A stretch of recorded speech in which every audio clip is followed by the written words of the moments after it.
وعلیکم السلام ورحمۃ اللہ وبرکاتہ۔ اللہ رب العالمین خیر و عافیت میں رکھے۔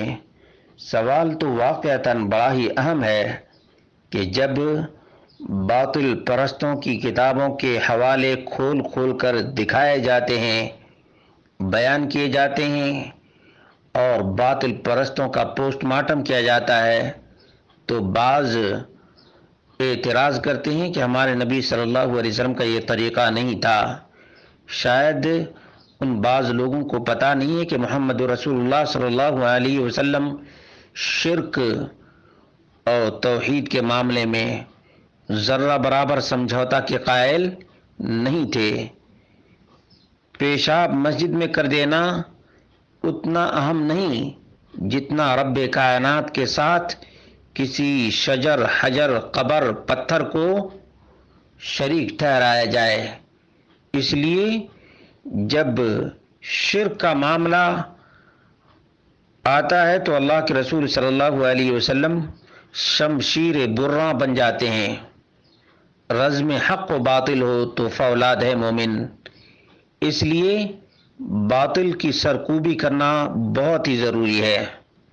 اللہ کے رسول صلی اللہ علیہ وسلم کی سیرت تو یہ ہے، کفار مکہ نے کہا کہ ہمارے معبودوں کا پوسٹ مارٹم کرنا چھوڑ دیں۔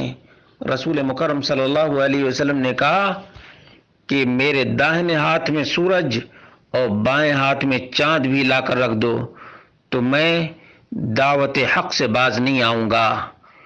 یہاں تک کہ اپنے چچا سے بھی کہا کہ چچا اگر ساتھ دیتے ہیں اس دعوت توحید میں تو ٹھیک ہے، ورنہ میں دعوت توحید سے باز آنے والا نہیں ہوں، چاہے میری جان تک چلی جائے۔ شیب ابی طالب میں گزارا کرنا گوارا کیا، شرک کو برداشت کرنا اور شرک پر خاموشی برتنا گوارا نہیں کیا، یہاں تک کہ اللہ کے رسول صلی اللہ علیہ وسلم پر قل یا ایھا الکافرون کا نزول ہوا۔ لکم دینکم ولی دین، تمہارے لیے تمہارا دھرم ہے، ہمارے لیے ہمارا رب جو دین متعین کیا ہے ہمارے رب کا دین ہے۔ اس لیے یہ کہنا کہ نبی اکرم صلی اللہ علیہ وسلم بہت حلم والے تھے، یقیناً بڑے حلم والے تھے، لیکن توحید کا معاملہ ہو، شرک سے ٹکراؤ ہو تو توحید کو اپناتے اور شرک کی بے کنی کیا کرتے تھے۔ اس لیے نوجوانوں کو چاہیے کہ رسول اکرم صلی اللہ علیہ وسلم کی سیرت اور سنت کو اپنا کر شرک کی بے کنی کریں، شرک کا پوسٹ مارٹم کریں، شرک کی دھجیاں اڑائیں، کیونکہ رب کائنات کو انہوں نے معمولی سمجھا ہے اور اپنے بنائے ہوئے معبودان باطلہ کو بڑا سمجھا ہے۔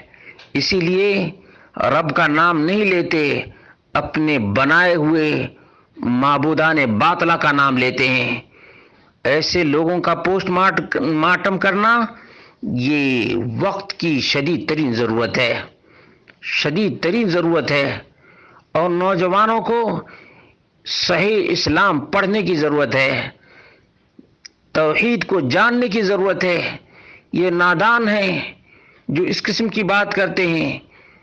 توحید تو یہ ہے کہ گردن کٹ سکتی ہے لیکن جھک نہیں سکتی ہے، تو کیا ان معبودان باطلہ کو برداشت کیا جا سکتا ہے؟